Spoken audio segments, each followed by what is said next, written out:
Hey, Rob B here with Rob D, and you are listening to the Property Podcast. Now, when you have a property boom, lots of exciting things happen, and it's not just your property or properties going up in value. There are loads of things that can enhance the experience, but there are also things that can distract you and could possibly end up losing you money. So in this episode, we're going to tell you about things that are going to happen and play out in this property boom, and some of them you will not have expected.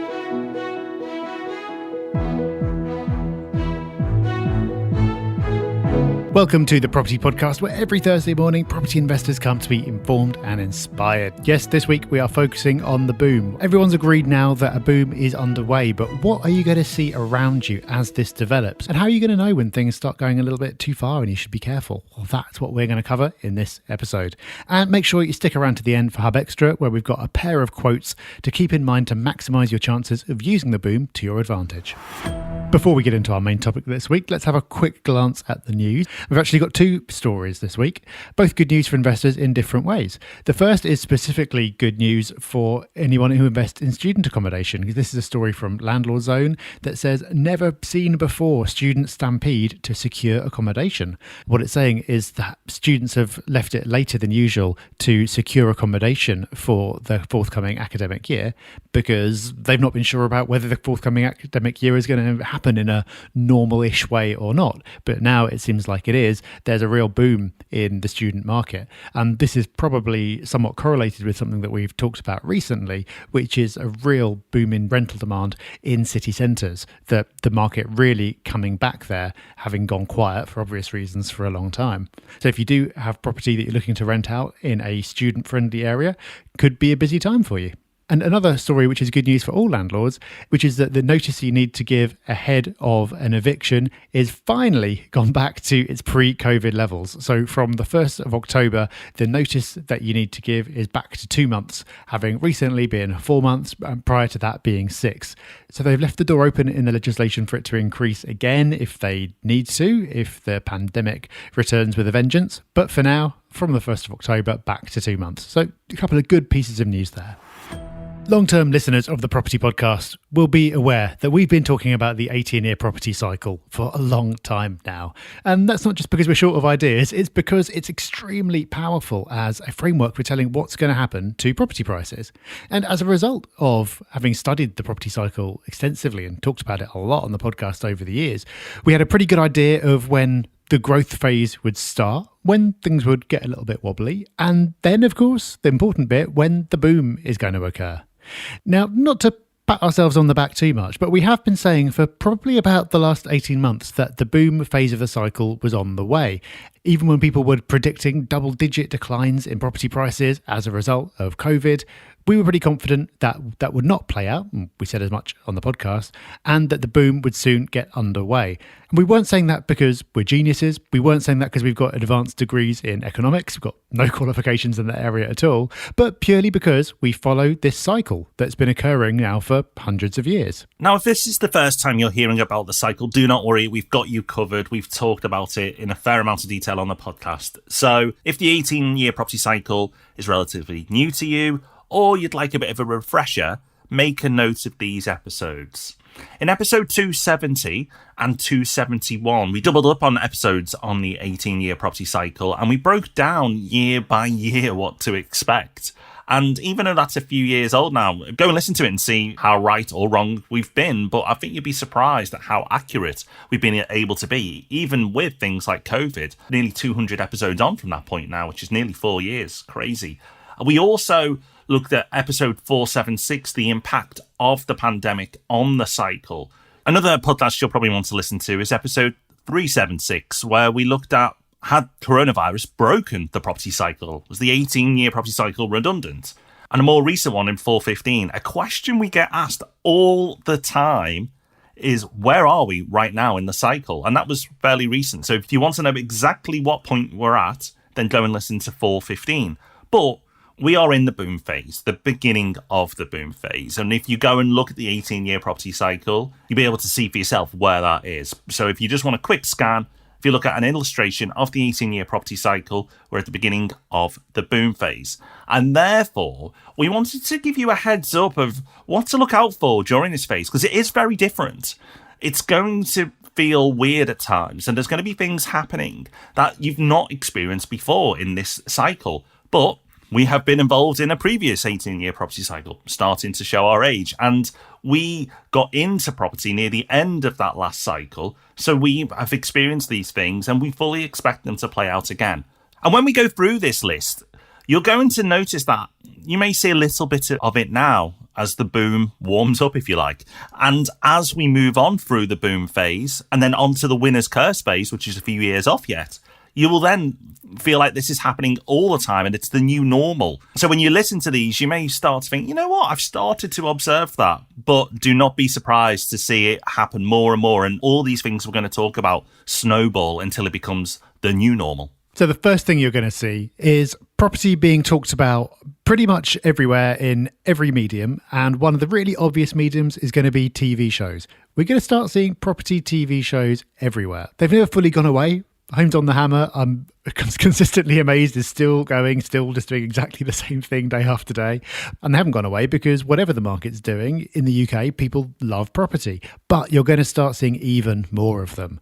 So around the time of the last boom, Property Ladder was the big one. That had loads of viewers. It was getting pushed absolutely everywhere. You'd see Sarah Beanie on magazine covers and things like that. And we're going to start seeing that happen again. And lo and behold, Robert, it's already started because Changing Rooms is back. Yeah, so if you are one of our younger listeners, you may not remember Changing Rooms, but it was basically an interior design / refurb program that was super popular in the last boom. And after the last crash, the appetite for these programs went away and disappeared. But Changing Rooms is back. The first episode has aired. It is here now, and that is a telltale sign. So it's really interesting to see that it's already begun. I wonder if Property Ladder will come back or another version of it. I hope so, because I absolutely love that program. But it started, and good news for all of us property addicts, we're going to get plenty of property shows on the TV. So second on our list is overseas property market sales heating up. So you haven't really heard us cover the overseas property market that much on a podcast. There's been the odd episode, but in the last property boom, the overseas property market was quite a thing. And the reason why it takes off is that in the UK, there's loads of focus around investing in the UK, but yields diminish and people start to look elsewhere. They look for that next fix. They like capital growth in the UK, but maybe 8-10% isn't enough. When this other country, which looks really sunny, is offering 20% year-on-year growth at the moment. And that will happen. And it will happen more and more. It's going to be something that accelerates. So don't be surprised to see countries like Spain being advertised all over the place in the coming years, Dubai maybe as well.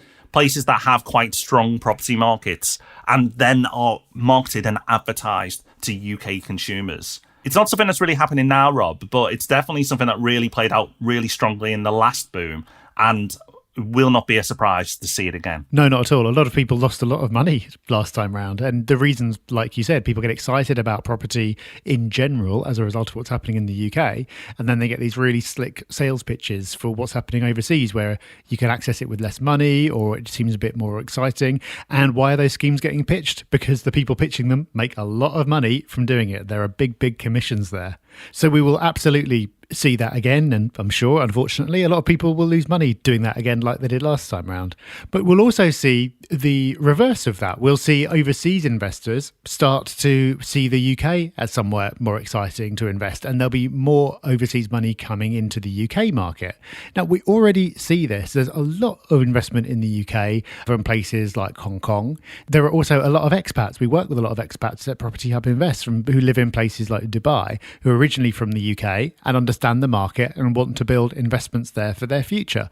As the boom gets underway, we're going to see even more of that. So as well as all the domestic demand, we're going to see even more global demand. That's quite a lot already. And all that combined is really going to stoke up that boom. Next on our list are courses. Now, you probably already feel like you get hammered with advertisements for courses already. If you go on property websites and you go on social media, if you've shown an interest in property, then if you have the same experience as me, you get followed around the internet by people trying to sell you on ways that you can get rich quickly in property or get to invest in property with little or no money. You will already see it, but unfortunately, it's going to get worse. And there's going to be more and more people pushing courses. Suddenly, people you've never heard of will be these big authority figures on property and will be performing at hotel conference rooms around the country, getting people to sign up to their courses that are going to change their lives. Now, if it was all delivered on, then absolutely, that sounds wonderful. But unfortunately, the majority, it's not the case. And actually, most people end up spending a lot of money and don't get a lot out of it. And it's a real shame we're going to see more of it as well. So not just the internet, you'll see it all through your newspapers. There'll be people advertising left, right and centre. Wouldn't even be surprised to see TV adverts at some point with people advertising these courses. Rob, we've had a lot to say on property courses and how you should engage with them and what type of education you should pay for. So what episodes can we recommend that people go back and listen to? Well, we covered this in episode 260, so quite a while back now. But then we also, in episodes 342 and 343, we had friend of the show, Mike Winnett, on for 2 episodes. Mike made a name for himself with a YouTube video unmasking what he coined entrepreneurs and breaking down all the sales tactics that they use, not just in property, but to sell other things as well. Because that's the thing, all the sales tactics are the same. It's all about selling. What it is that they are actually selling almost doesn't matter. Today, it's probably crypto schemes. I don't even know what it is. But before long, it's going to be property even more so because of this boom. Definitely recommend listening to those episodes because Mike's not saying that all education is bad. There are actually courses that are highly beneficial and can really help you out. But they are rather outnumbered by the ones that are all about selling and passing you from as much money as possible rather than about actually helping you build your knowledge. So definitely check out those episodes so you can learn to make that distinction for yourself and know when these offers are put in front of you, because they will be, whether it's something that you should be interested in or running a mile from. Next on our list, it's possibly a slightly bolder prediction, but we expect to see a tallest building project be announced. So the world's tallest building will be superseded by a new project yet to get off the ground. Sorry about the pun. But it almost certainly will happen. Another big building vanity projects will be announced as well. Now, interestingly, Burj Khalifa, the tallest building in the world currently, which is in Dubai, and the Shard, which is the tallest building in the UK currently, both were conceived as projects right in the middle of the boom phase last time round. They both completed after the crash, actually, but they were conceived as ideas and projects right in the middle of the boom phase, actually moving quite close to the winner's curse near the end of the 18-year property cycle. So do not be surprised again to see announcements, maybe not in the next year or two, but maybe not too long after that, of big, massive, ambitious projects, one of which will probably be the new tallest building. We'll see. We've already talked about TV shows, but somewhere else that you'll be seeing property all the time is newspapers, and especially reminding you how wealthy you are as a result of property booming. If you were around and paying some kind of attention during the last boom, you'll remember all those headlines about how much money your property is making per day, stories about how much property is earning more than you are. We haven't seen all that for a while now, but that was everywhere for a little while. And I'd say we're almost certain to see that again because they make for great headlines. They make everyone feel good about themselves. And it plays into this psychology, which is what takes a boom and turns it into a bubble, which is where everyone feels rich. Everyone feels like they can go out and spend. Everyone's very aware of what their assets are worth and they're just getting worth more all the time. It feels like they can only ever go one way. And that is what eventually sows the seeds for overconfidence and then the crash that always follows the boom. Now, I don't think it's particularly controversial to say that the government has some kind of influence over the media and likes to use it to push out messages that favour them. And they'll be all for this because the government who happens to be in power when a boom is going on, well, that is great news for them because the wealthier people are feeling, the more likely they are to vote in the same government again next time. So especially if there's a general election on the horizon, when we're in the midst of this boom phase, you're going to see plenty of this in the newspapers and elsewhere.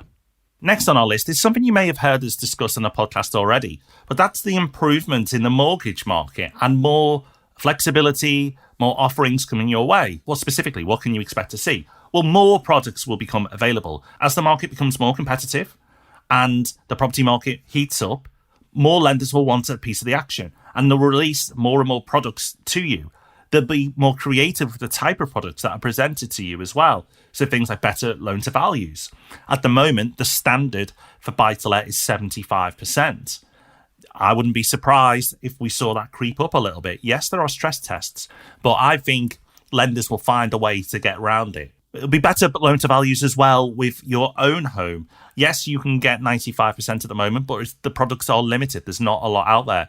I think there'll be more choice, and therefore it'll be easier for first-time buyers. There may even be creative ways for first-time buyers to get in without really putting a deposit down. I know that might sound quite crazy, but that's actually what happened in the last boom. There were schemes like gifted deposits, which meant that people actually didn't put any money in to get their first property. Limited company lending will absolutely improve, and more big players will move into that market. And also people who want to borrow who may not have a pristine credit rating will find it easier as well. That's already started to ease up, but expect that trend to continue. So generally, the mortgage market improving is a good thing, but there'll be a point where it goes too far. Hopefully not as far as last time, where we saw things like Northern Rock lending 120% of a property's value to people. Yes, that was a thing. And yes, that's probably a big part of the reason why Northern Rock aren't around anymore. But at some point, it may go too far, like last time. But from where we're at the moment, some improvement, I'm sure, will be welcomed by most people involved in property. And the final thing that you'll notice when we're in a property boom is that everyone is suddenly going to be a property expert. So right now you've probably got that friend who's always talking about crypto and like what altcoins they bought last week and how many 100% they've gone up for. Probably not telling you about the others that have gone down to nothing. But that friend who's become an overnight expert in crypto is going to suddenly turn out to be an expert in property when the boom is in full swing. Everywhere you go, at the pub, at the gym, barbecues, you're going to hear conversations all around you around property values, how much people's houses are worth, how someone's just bought a property to flip, maybe even how they've just bought a property overseas. And it's funny, really, because the best time to have developed an interest in property would have been back at the beginning of the cycle, when prices were low and bargains were everywhere. But this herd mentality is why cycles play out. And it's absolutely guaranteed that, stoked by what the market's doing, by the news stories, by what they're seeing on TV, by the courses that are being pushed online, property experts and property conversations and property awareness is going to be absolutely everywhere. Which is great news, Rob, for the Property Podcast. It certainly is. We might get some more listeners as well. Maybe that's our secret eighth trend. The Property Podcast gets even more popular. Well, hopefully so. And hopefully you've enjoyed listening to that list. Some of it is to be excited by, and some of it is absolutely to be wary of and could end up costing you money. So remember these things. And then when you start to see them play out, remember back to this episode and go, right, okay, I've been told this was going to happen. I know what played out last time. Let's not get involved and let's not end up ruining a great opportunity. Because a boom phase of the cycle, if you can get involved, is a great opportunity. Whether boom cycles should play out is a whole different thing, but the fact is they do. And because they do, you can either decide to be punished or rewarded. And if you've got that choice, why would you not want to be rewarded? So avoid the things that can punish you and stay on track and you'll do well. Before we wrap up for this week, just time for Hub Extra, that part of the show where we bring you a little bit more, whether it's a book, a resource, something to make your life a little bit better. And occasionally, like today, a quote. We haven't done a quote for a long time, but let's make up for that because we've got a couple to share. And both are on the theme of focus, because focus is going to be so critical to success as we get into the latter stages of the cycle. The first one is from Bruce Lee, who says, "The successful warrior is the average man with laser-like focus." Love that one. And the second one is from George Lucas, who says, "Always remember, your focus determines your reality." And I think that's a core theme of this episode, is that there are going to be things happening during the boom that will distract you and can take you off course. There's going to be more creative ways to invest in property, but stick to your path. Stick to what you know is going to get you to your end result. So if you don't have a strategy, get one. Work on having a plan, a strategy for achieving your financial goals. And then when all the fun and exciting things happen throughout the property boom, stay on course.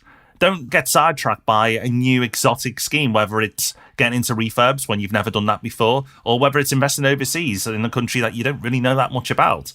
Whatever it might be, just stay on course, stay on path. And it's easy to get distracted, but by remembering things like this episode, like these quotes, you will hopefully do a better job of navigating that course, while unfortunately others will make mistakes. But do not make the mistake of missing next week's episode on Thursday. It's going to be a really good one. And of course, we'll be back with Ask Rob and Rob on Tuesday. So until then, take care, have fun. Bye-bye. Bye-bye.